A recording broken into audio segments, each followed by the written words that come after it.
This is the Bema Podcast with Marty Solomon. I'm his co-host, Brent Billings. Today we reflect on a conversation between Rachel Clinton Chen and Adam Young that provided some helpful notes to illuminate our journey into the world of spiritual abuse. Yeah, we're going to keep our conversation going from last week. And again, I was sent a bunch of resources. We're gonna link some of them today. Some of them were not. Some of them, when I got into them, I found that there was just so much debate about the nuances and the particulars. And I know how important the world of abuse is: spiritual abuse, physical abuse, sexual abuse. To be a victim, I know getting words right matters. And so in an effort to just make sure I'm linking good material, I'm being very I'm trying to be super judicious. Is that the word I need to use, Brent? Is that the right word? I think so. Okay. I'm being super cautious about what we're linking. So we're going to link there's a podcast episode that was sent to me that I thought was just super great. I just gobbled up, took notes, and these notes are guiding our conversation today. So we're going to link that episode. It's from the Place We Find Ourselves podcast. And like Brent said in the intro, it's a conversation between Rachel Clinton Chen and Adam Young. And we're going to link that in the show notes. Rachel also did a bunch of work with the Allender Center, which was also recommended to me by Leah Schrump, who we talked about in the last episode. I listened to all those episodes. I didn't think they were as chock full of goodness, but I'm sure others will. They'll totally disagree with me, and there's a lot more of them. There's a lot more episodes there. So we're going to link that archive from the Allender Center as well in our show notes so that you could do some more digging on your own. But again, this is just, I listened to this podcast, I took a bunch of notes, and I'm just going to kind of walk through the things they talked about in the episode, the things that stood out to me. Brent, you said last episode you had so many questions, so I hope you remember them all, and I hope that you get to work them in to our conversation today on some level. Well, yeah, we'll see what happens. All right. So first of all, we didn't even define spiritual abuse. We were just trying to have some really general conversation, really about posture, really about the need to open up. I think my closing comments in the last episode are where I kind of wanted to land the plane last time. It's okay. Don't be some of us have either experienced spiritual abuse and nobody's talked about it, or we've been a part of spiritual abuse and we don't even know it. Hopefully we don't know it. Or maybe we've had this kind of sickening awareness. We're kind of we kind of know, we have this hunch that maybe, and so it leads this defensiveness, because the last thing I want to learn is that I perpetuated some of this stuff. So, and I want to just close our last episode with an invitation, no, don't be defensive. Don't freak out. Don't panic. We're in an okay place. We're creating a safe place to just explore this and to be able to be honest with ourselves, let alone other people. So walk humbly. I love that. You dropped some Micah on us in that last episode. So absolutely. Walk humbly, love mercy, and all three of these. So act justly. This is definitely a conversation about acting justly, to be more just. If we have somehow perpetuated or committed a spiritual abuse, if we have disrupted, if we have, a few episodes ago, L. Grover Fricks talked about to make crooked. If we have sinned, if we have transgressed by making crooked, I said that weird, didn't I? If we have made crooked something that was supposed to be straight. I think the listeners live for the words that you say, right? I know. It's so true. It's so true. But if we've participated in that, we want to be able to be honest about that. And to act justly would mean to make straight what we've made crooked. All right? That's to act justly, to love mercy. And I know this lives in me, Brent. I know, I'll be going along and I'm on mission, and I feel like I got some momentum, and then somebody will show up and start talking about, whatever, a new victim story. And there's something inside me that goes, oh, can you just let us be for one moment? And that's not good. I want to be somebody who acts justly and loves mercy. Like if there's been a victim of any kind, that grabs the heart of God. He is a God, we said in session 1, he is a God that hears the cry. And he warns us that he's a God who hears the cry. And we need to hear the cry too, or else he will come and he will respond to their cry. And if it was a cry we should have responded to, we will be held accountable for that. So to act justly, to love mercy. And I know how many other pastors and leaders, especially right now, man, COVID and political stuff, and man, you're just trying to do the best job you can with your church. You're just trying to like lead people towards Jesus. And you just hate to get one more story of some negative, and it just pulls at you and you want to like just, no, I don't want to deal with it. I know what that feels like, but we have to be people that love mercy. Act justly, love mercy, and walk humbly. We'll never be able to have this conversation if we can't walk humbly. If there's too much ego, if there's too much arrogance, if there's too much hubris, we'll never, ever, ever be able to deal with the things that we need to deal with. We'll never be able to repent, confess. We're going to have to walk humbly. So yeah, that was a rabbit trail. That was a Brent Billings rabbit trail, everybody. Some Micah brought right into your earbuds. Boom. Done. Done. Yep. Episode over. All right. You want to get hold of Marty. All right. So let's start with a definition. Did anyone have one last episode? What is spiritual abuse? What is spiritual abuse? This is, I wrote down, I might have gotten, I don't know if this is word for word. These are my notes from Rachel Clinton Chen. Spiritual abuse, the use of spiritual power or authority to coerce, shame, or bring harm. It's an exploitation of God's authority to manipulate and control bodies, relationships, autonomy, and personhood. I'll read this again. What is spiritual abuse? It's the use of spiritual power or authority to coerce, shame, or bring harm. So it's somebody that has, whether you're a mentor or you're a pastor or you're a denominational leader or you're an elder or you're a man in a patriarchal system or you're using any kind of spiritual authority or power. It's always about power. Spiritual abuse is always about the exploitation of power dynamics. You're using that position. You're using power and authority to coerce, shame, or bring harm. Now, listen, we're listening to this podcast. This can be complete. Nobody has to hear you. Don't say this out loud. I want anybody that's ever been involved in ministry to consider, have you ever used a pulpit, a chance to lead a youth group lesson, a one-on-one discipleship where you're the one facilitating, you're the mentor? Have you ever used any of these things to manipulate, to coerce, to shame? Have you ever purposely leveled a sermon at people that you knew just had the right amount of sting to it? Have you ever done something to bring harm to somebody? Of course we want to say, no. But if we stop and think about it, I think so many of us would go, oh my goodness, I think I like dabble in the weird, ambiguous, fuzzy edge of this all the time. Because it's so easy to use power to do this. Next line. It's an exploitation of God's authority.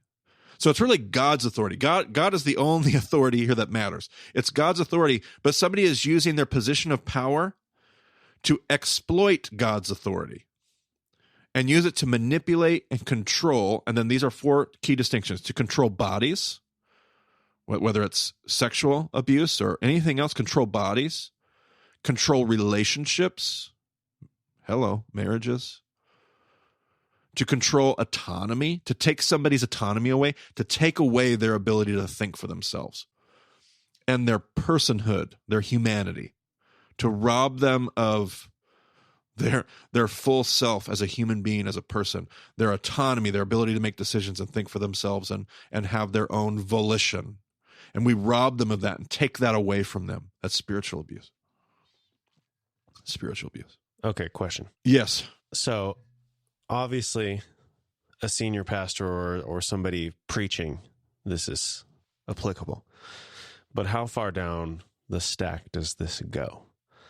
Like, does a small group leader have the capacity to spiritually abuse someone? Oh, yes. Does It absolutely. I love where you're going. Keep going. Yeah, does a children's ministry volunteer, like sitting in a classroom with kids, do they have that capacity? And I think probably those are examples where it's like, obviously there's somebody in an element of authority over someone else. But then what about, like, say in a small group setting, just another member of the small group? Like two people who are not the facilitators of the group or the leaders of the group or whatever you want to call it, just two people in the group.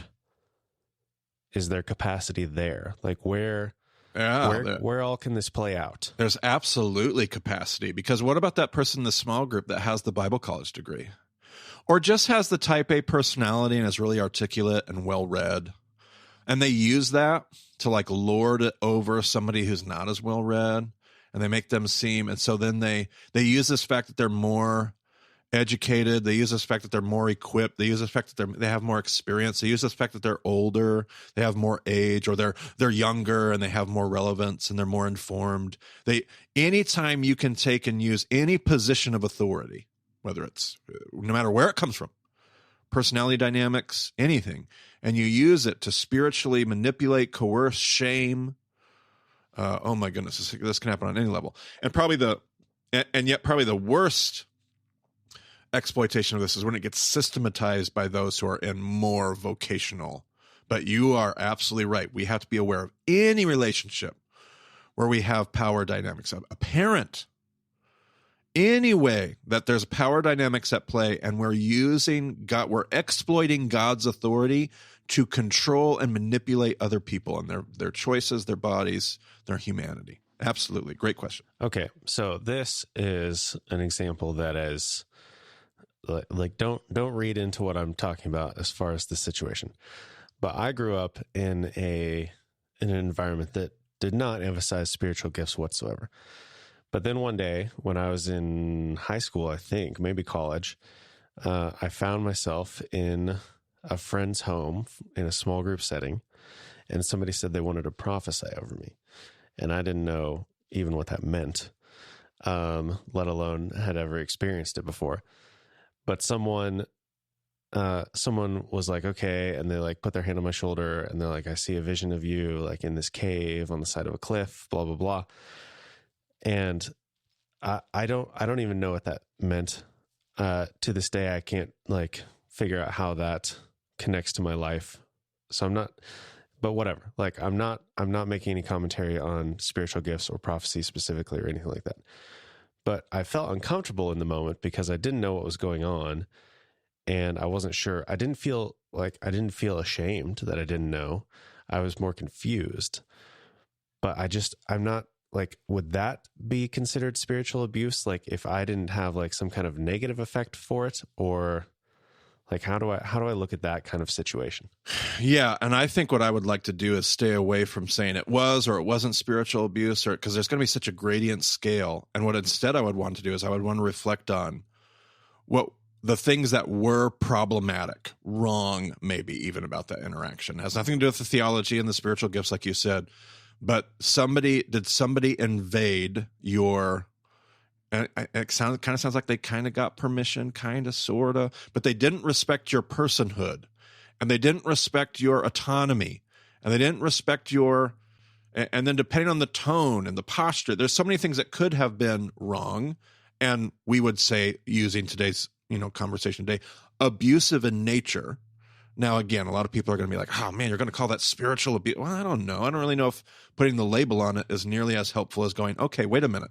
Let's reflect on this and realize what's wrong about that, and realize how many times do we do that? How many times do we like force the gospel onto, like, we're going to share the gospel with this person because that's what they need, and with no respect for whether or not that's what they want, or whether or not that's what they're inviting, or whether or not that's, how many times do we tell people what they need to know, and they need it without any respect for what they're asking for, what they see, what they hear, what they experience? Those are the really helpful, because I think you're now getting into a lot more like ambiguous territory, and yet, kind of like Torah teaches us, if we can see it happening in that ambiguous territory, it helps us see it happen in more clearly defined areas a little bit better. So having this conversation on all levels is super helpful. Does that make sense? Yeah. And I would say, like, I don't look at that, that experience that I had as spiritual abuse, but I'm just wondering if there's something there that I'm missing. And I think maybe there were a few elements. Yep. But I think it was all done in good intentions, which was one of my other questions. Like, how much does the intention actually matter when in reality you're hurting someone else? Sure. Like, do the intentions matter or not? Yeah. And I mean, the intentions matter, but they don't. The intentions matter in like judging the heart of a person and being able to give them some sense of like extending a hand of grace and understanding and whatever, and that mutual conversation. But it doesn't matter if it still causes harm and abuse. There's still something there that sins of omission, sins of ignorance, those kind of things. But one of the examples that Rachel actually uses, Brent, she talked about purity culture. And she said purity culture was a movement back in the 90s. It can be in a lot of different places, but nevertheless, I think that whole movement that we were raised in, purity culture we were raised in the 80s and 90s, it had good intentions. It was one of those examples, Brett, that had good intentions. They were trying to preserve something sacred, sexuality and marriage and all those things. They were trying to preserve something sacred, but then the way it was executed and the theology that was behind it, the theology that drove purity culture, was unbelievably abusive, because what it did was it stripped girls and women of their autonomy. It talked about them as objects. It stripped them of their personhood. It put everything in terms of some morality. It didn't hold men to the same standards of accountability. There was so many things that got misused, and because they were coming from different things like a patriarchal perspective or whatever, was executed in a way that it caused harm. And we're now seeing that now. I mean, there's books about the harm that the purity culture has done to the female psyche within evangelicalism. Like, that's a very real thing. That's not like throwing everything out into the trash or whatever. There's no conversation to be had about it. I'm just saying there are things that are done with good intentions. They were, something that was done to try to preserve something beautiful, and yet was done in a poor way and ended up being abusive, unintentionally, but still caused harm. And now you have to figure out what it means to act justly, to love mercy, to walk humbly. So I love that verse driving our conversation today. Let's see here. She says a little bit later, Rachel does in this podcast, spiritual abuse is often fueled by fear and shame. These don't just exist in our mind. Fear and shame aren't something that just like, they're not just mental abstract. They're real. They're real experiences. Fear and shame are real experiences. You start to pick up this message, she says. It becomes really clear, whether it's stated directly or indirectly, you very clearly pick up this sense of, if you question this belief, if you question my authority, you will be cut off. You'll be cut off from this community. You'll be cut off from your family. And maybe you'll even be cut off from God, depending on how your subculture and your group of fellowship works. And Adam responds to her comments, and Adam says, you can feel this physiologically. Like your body physically reacts to this sense of fear and shame. Like you recoil, like you get a pit in your stomach. You might even get sick to your stomach. There is a physiological reaction to, I want to question this. I think there's something wrong here. But if I do, I'll be cut off. I might even be cut off from God. Like if these people are right, I'll be cut off from God and his community. And so I thought those were really good points. Let's see here. Rachel comes back. She says the victim often never even knows it's happening. Actually, I think Adam says this. I think Adam was one that said the victim often never knows it's happening until years after they've left the situation. Like you'll be in spiritual abuse for a decade, for 15 years, for 20 years. You'll leave, and only like 10, 12, 15 years later, you'll look back through some other experience, through some other set of lenses, through some other kind of maturity, and you'll look back, and only then will you be able to see it. But you hardly ever see it as what it is when you're in the situation, which I've found to be true just over and over and over again. That's why it's important to have these conversations out loud, to get us to think about it, to get us to consider it. how we participate in these things and how we have been affected by these things.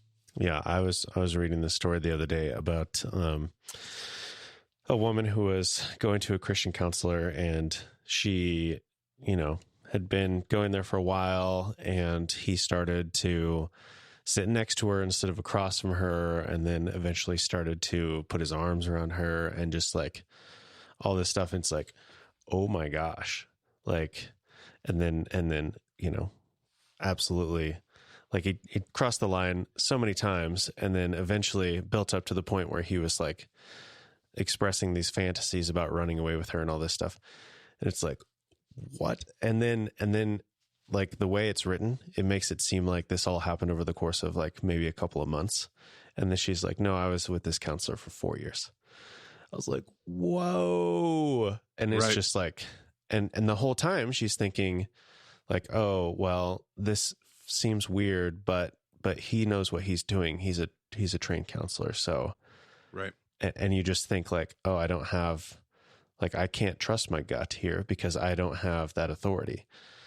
And right. Which is a great segue to my next portion of notes here, because Adam is talking on the podcast, and he reflects on the verse. He says, one of the things that happened in his experience was people would just use this verse over and over again. You know, the verse, the heart is deceitful above all things. I think is that a proverb, a psalm? I can't remember. Find that verse, Brent. Tell me. I think it's Proverbs. Let me find it. Oh no, it's actually Jeremiah. Okay. Jeremiah 17. The heart is deceitful above all things and beyond cure. Yeah, I actually have that in my notes. So there's this verse in Jeremiah that gets ripped out of context and just used over and over again. And he says what it was used to teach us not to trust ourselves, but to trust in the system or in the person or in the institution that pre-existed. Like, well, this has been here longer than we have, so trust in this. This is the tradition. Trust in that. This is the person with a degree. Trust in them. So very similar to this experience that you were reading about. Part of what spiritual abuse does is, again, it strips you of your personhood. It strips you of your autonomy. It takes that away from you, and it uses these ideas of like, you can't trust yourself. You're not going to know. You're not going to know. And so rather than to trust and so Rachel comes in and she says, she kind of responds to that and says, yes, our gut is a truth teller. It doesn't mean that it's perfect. It doesn't mean that it always tells like perfect truth, but we have to understand that we can trust this sense of like, there's something off. There's something wrong here. She says, Jesus never forces or uses his power to direct people.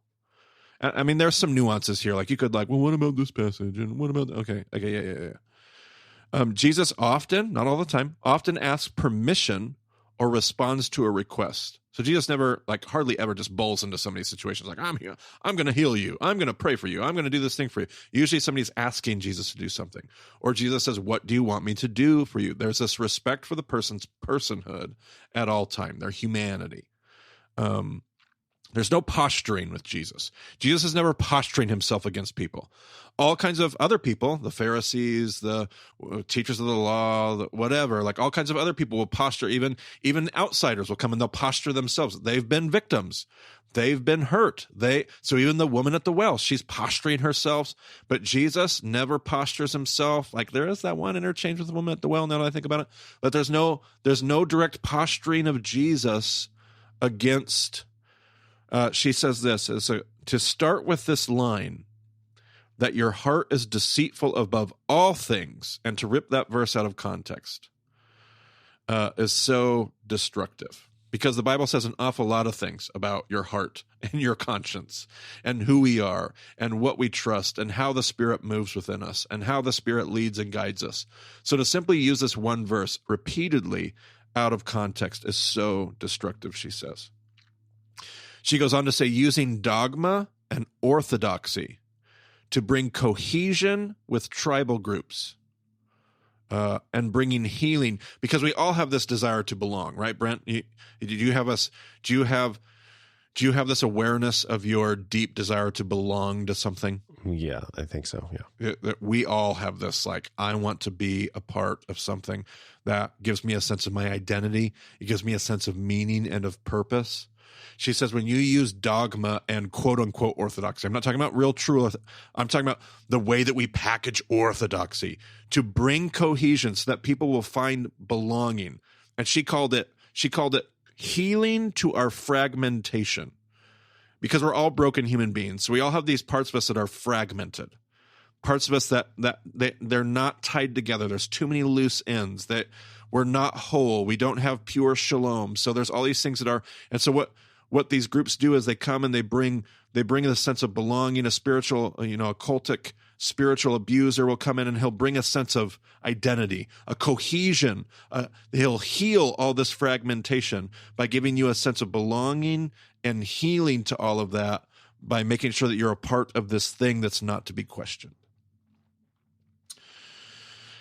Let's see here. A little bit later, Adam talks about the word power. The power is the word that is so deeply tied to spiritual abuse. Power. It's about me having something you don't have, me leveraging authority, me leveraging a position, me leveraging knowledge that you don't have. But there's something we said, power is the word associated, but power is not the problem, because power is just a natural byproduct of all kinds of different dynamics in life. It's what we do with the power. Are we using the power to control, to manipulate, to shame, to coerce, to strip others of their humanity? Or are we using our power to equip people, to lift people up, to empower their humanity, to give them more? Are we using power to take away, or are we using power to give away? That's what's important about spiritual power. Because spiritual power just is a natural. You're a parent, there's a child. There's natural power dynamics, and it's to the world. You're never going to get rid of power dynamics. It's what you do with power dynamics. And it's so easy to grab the power dynamic and use it and wield it as a weapon, as a tool, to leverage your agenda, your wants, your desires. And that, when you do that, that's spiritual abuse. That's spiritual abuse. So power is not the problem. It's how we use the power. Or do we use our power to give it away, to lift others up, to open ourselves up? What do we do? What do we do with our power? On the idea of power, is it, if someone has too much power, will they inevitably commit spiritual abuse, or what? I wonder about that's a great question. I don't know if I'm not going to come up with a quick answer here on the episode here. I want, because you worded that in a very specific way. If somebody has too much power, so if there is such a thing as too much power, I'm going to assume that there is. I haven't really thought that through, because I don't know if there's too much power if you use it for the good of others. But nevertheless, if you have too much institutional power, too much an imbalance of power. I really like this question, Brent. This is good. Is it inevitable? I think it is, and it's probably proportionate. We'll talk about this in our next episode. It's probably proportionate to the levels of accountability and the kind of accountability we have around us. So the more power that's created because of the bigger the platform, the bigger the church, the bigger the influence, the whatever, the more power that's there, the more accountability structures and systems that need to be in play so that power is dissipated. You need to flatten out that power pyramid so that it's spread out across a larger, flatter body of Christ. I'm thinking out loud here. You sprung a question that's not in my notes on me, Brent. Yeah, and I'm trying not to step on my own toes because I know we were going to talk about some of that in the next episode. But yeah, I'm just thinking and maybe it's different for every person, but is there a point where any given person will eventually commit spiritual abuse without the accountability structures around them, without whatever? It's probably something to be super aware of. I love the question. And again, we're not trying to give you answers here. We're not trying to tell you, one way or another, or this or that on the Bema podcast. We're just simply trying to have a conversation so that we're thinking about things, because I don't know if we talk about this enough. I don't know if the fact that I've never really had the question that Brent asked me, that's a problem. We should wrestle with these things. We should talk about these things. We should be aware of these things, because being aware of them will help us not commit some of these atrocities over and over again. Let's see here. More notes from Adam. A theological system is an ordering of the cosmos. I feel like this is a very Reed Dent-like statement here. A theological system is an ordering of the cosmos and your place in it. This is why it's so powerful, even if it's wrong. It offers us the promise of belonging and significance. So on the one hand, we have to talk about how destructive it is. On the other hand, it's no wonder that we gravitate towards it. And I love that. And Rachel responds like really positively to that in the podcast. She's like, I'm so glad that you said that. Because when you start to talk about this, what we unintentionally do is we say, man, the victim is so stupid. How could they possibly give into this? How could they possibly? But we just talked about it. You talked about it in the story that you heard. Like, you don't realize you're in it when you're in it. You can't see it for what it is. And it's no wonder Adam says that that's true, because we're drawn to that sense of belonging. When somebody hands us a system, when somebody hands us a relationship, when somebody hands us an institution that orders the cosmos in a way that says, this is what's going on in the world and this is where you fit. What a seductive, and that can be done well. That's the story of the scriptures, an ordering of the cosmos and your place in it. But it can also be done so poorly in a way that controls and manipulates other people. Let's see here. Rachel says, I want to bring, oh man. Yeah. So she responds to that and eventually she gets really emotional. And it's actually a really like a thunderous line because she's like speaking through tears. She says, I realize that I want to bring this conversation to people because I needed people to bring it to me. So she starts talking about her own experience being in a particular religious system. And she said, I needed people to bring this to me. That's why I want to bring it to others. I want to bring this to people because I needed people to bring this to me. That's why having this conversation. That's why we decided to do this rather than scrap this series. Because if even just a really basic, just shallow, open-ended conversation can open a door and crack a window where somebody can breathe the fresh air of their own autonomy, even for a moment, then it's going to be worth it.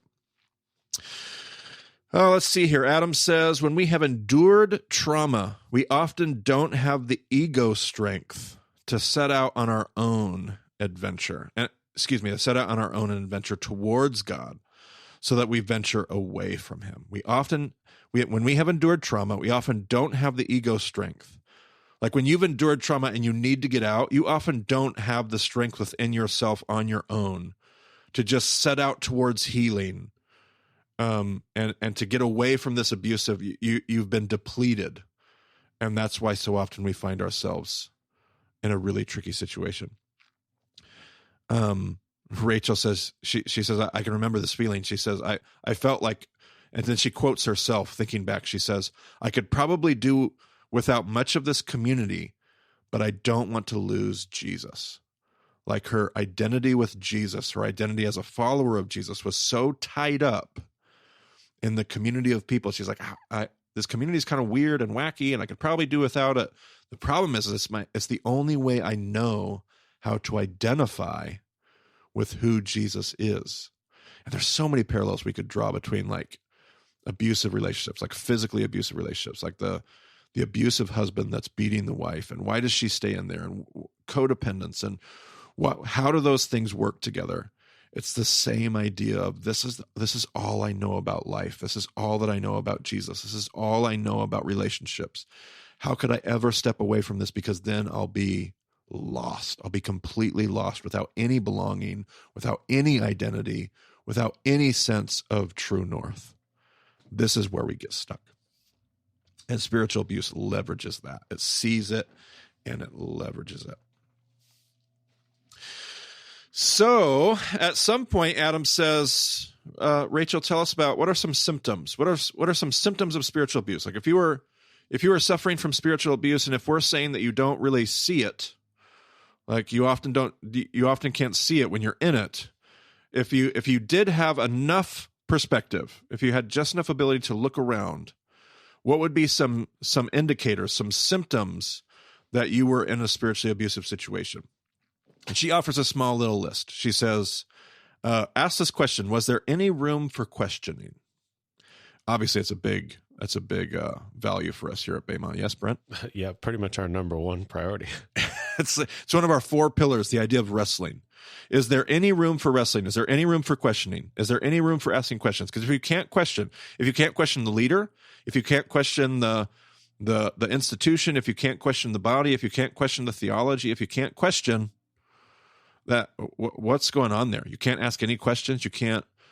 Part of what we always encourage on that Slack workspace we always are talking about is this is a place to ask the questions. This is a place to disagree. This is a place to voice your own experiences. Because we cannot be a place where they're like, well, this is the answer. This is what we're teaching. No. We're just teaching ourselves how to think. But we have to have places where we can ask all the questions in the world. No question. There has to be spaces where no question is off limits. And just to make it explicitly clear, that includes us. Question us. Please. Please. Question everything. It's all on the table. Absolutely. Absolutely. It's part of the reason why we draw some boundaries at places. People will write emails wanting us to do this, wanting us to do that, want me to answer this question, want me to answer that question. And that's just simply not my role. It's simply not my role. We do not want to be using a podcast platform. There are so many things we need to not be doing because that's just not what we're in the business of. We're in the business of equipping a better version of ourselves and a better version of the church and a better version of the theological story. So yes, please apply all of this stuff times 100 to everything that we do, because I know I've had my tendencies. I'm sure that there are latent, whatever those things are, temptations that are still alive in me. And the only way that I'm held accountable is to surround myself by more people, to open myself up to people being able to say yes, to say no, to disagree, to ask questions, to lead their own discussion groups. Please, please, please, please. Let's see here. What else? And this is important, Brent, because somebody actually brought that up on Slack not long ago. They had family members that were concerned that what they were listening to with Bema, and they're like, it sounds like a cult. And so there was a conversation that was had about like, what is a cult? Like, what is that? And what is this thing that we're doing? And are we trying to communicate the answers to people, or are we inviting people into something where they think for themselves, have their own autonomy, their own personhood, their own humanity, their own fellowship, their own faith expression? Let's see here. She says, another symptom of spiritual abuse, it perpetuates self-doubt. If the system, if the community, if the relationship you are in keeps like perpetuating, fostering, cultivating self-doubt, you can't trust yourself. Don't trust yourself. Don't trust yourself. No. Don't trust yourself. That's an indication you're in a spiritually abusive situation. Was there room? Here's another question. Was there room for relationships with people that are different than them? Can you have fellowship with other Christians that see the world differently than you? Can you date and marry and court people outside of your particular sphere of influence? And I know that gets close to a lot of our listeners. We have folks in fellowships where you have to date and you have to marry and you have to pursue relationships, and you can't have any deep, meaningful relationships with anybody who's not truly a part of this one group. That is a recipe for very, very dangerous, destructive things and situations. So I'm just going to say that out loud. I'm going to say the quiet part out loud. Okay, let's see here. Is the God you serve a fragile, punitive God? If you're in a system where the God that you serve he could just snap at any moment. Like this God could just like lose it and just start wheeling and dealing punishment faster than you can say, forgive me. That you might be in a spiritually abusive situation. And it may not be stated directly, but if the culture is built to function only to facilitate those realities, only to facilitate one group of people, one demographic, one reality, only if you say yes to this will this system and this community work for you, because otherwise it will not work for you. There's a lot of illustrations I have of this, but I think I might get in trouble if I use them, so I'm just going to leave them to myself. But if the culture is only built to function for your group of people, it may be a symptom that it's being leveraged against people that are not a part of that group of people. So let's see here. Closing notes. There's no spiritual abuse without spiritually abusive leaders. Spiritual abuse does not exist in a vacuum. It's not a thing. It's the result of people behaving badly. So there is no such thing as spiritual abuse without spiritually abusive leaders. It's about power. There's always power dynamics involved, spiritual power. Rachel says you cannot question, spiritual abuse thrives when you cannot question leaders. You get named bad or dirty or dangerous. If you start asking questions and you're now a threat to the larger, and they close the episode kind of talking about scapegoating, which part of what you learn, there's a whole conversation out there about spiral dynamics. I wish we could find some good links. I would link stuff, but everybody's going to get upset. Like I could link the liturgist conversation about spiral dynamics, but people get mad about the liturgist. I could link Rob Bell's podcast, but everybody write me emails about Rob Bell. There's some great blog posts out there, but they use the F word. So, there's some really helpful resources out there, Brent. So you can go ahead and pick and choose, and I'll direct all the emails to you. I'll link the Wikipedia page and people can take it from there. Okay, great. But spiral dynamics is really interesting to study, but oftentimes spiritual abuse happens on some of the lower levels of spiral dynamics because it's all about your tribal identity. And in order to preserve that tribal identity, you're scapegoating all other people groups. So you're scapegoating those that ask questions. You scapegoat the doubters. You scapegoat the backsliders. Rather than seeing them as human beings, rather than knowing what it means to love your friends and love your neighbors and love even your enemies, you find all these other groups to scapegoat so that you're only the people on the inside, only the people a part of our group see this clearly. We're the only ones that have and preserve this. And I know, I'll just transition to a closing here, Brent. Did you have anything you wanted to add to that before I transition to a closing? No, go ahead. All right. I know that as we get like some of this stuff, especially towards the end of our conversation here today, some of the stuff it was kind of like ethereal, kind of abstract, like, okay. And then it started to get a little bit, for some of us, I know, some of these illustrations and examples were like, whoa, wait a minute. That's starting to sound like my Tuesday. That's starting to sound like my staff meeting. I know. And again, act justly, love mercy, walk humbly, don't get defensive. This is okay. And here's my closing. I wrote this out. Here's my closing notes here. Some of us, these come from me. This isn't Rachel or Adam. This is Marty.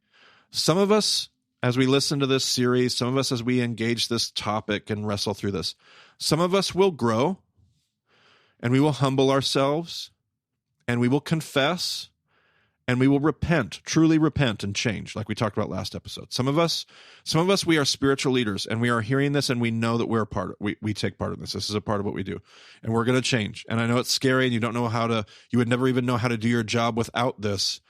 But trust me, if you can't do your job without spiritual abusive practices, then we should not be doing our jobs. So let's find new ways. I know it's scary.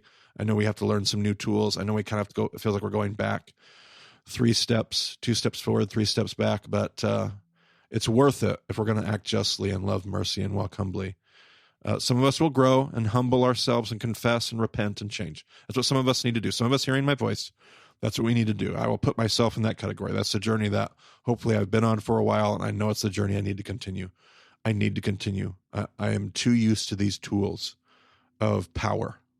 And some of us will need to leave in order to heal. I hope that's not everybody, but there are some people that will need to leave a situation to heal. And I know that will upset every pastor around, and I know that will upset, but that is what some of us will have to do. Some of us will have to leave. Just like the abused wife has to leave the husband. Some of us will have to leave to heal. Some of us will need to stay in order to help change the destructive systems.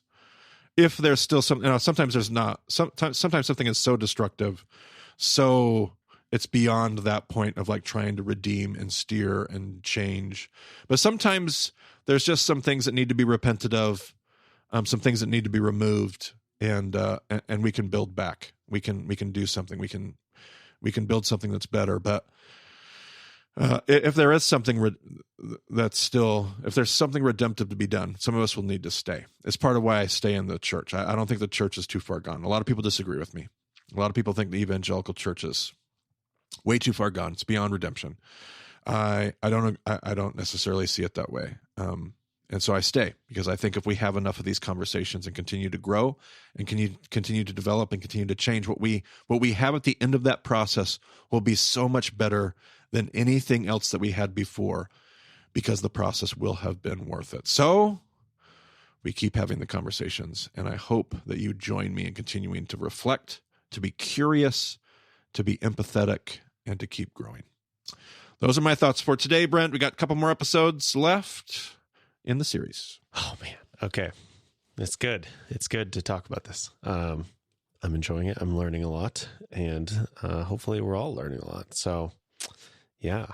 Do you want to like preview what we're going to talk about in our next episode? Not necessarily. There's so much that we're not going to be able to say in these 4 episodes, just so you know. Like, don't build it up too much, because we're just going to scratch the surface and open the door and say, hey, are we talking about this? Are we talking about this? I hope we're talking about this. Our next episode, we're not hurtling towards a grand conclusion, you're saying? Yeah, we're not going to like make a bunch of thundering. This is just like opening the door and encouraging us to think. That's all we're doing. Next episode, I'm going to have L. Grover Fricks join me, and we're going to talk about the Rise and Fall of Mars Hill podcast and what we've learned from it and how to think critically about it, because it's not all just beautiful, perfect goodness. Like, there's a lot of things we need to be really thinking critically about, both what it suggests, but we also need to be thinking critically about what it's saying and how it's saying it. And but all of that will be a helpful conversation, helping us think critically and become better about this evangelical culture that we've built that can be so ripe for spiritual abuse. So that's where we're going next episode. And yeah, can't wait to see you then. The wrestling continues. Indeed. All right. If you want to get a hold of Marty, you can find him on Twitter at Marty Solomon. I'm at EIBCB. And you can find more details about the show at BamaDiscipleship.com. So thanks for joining us on the Bama Podcast. We'll talk to you again soon.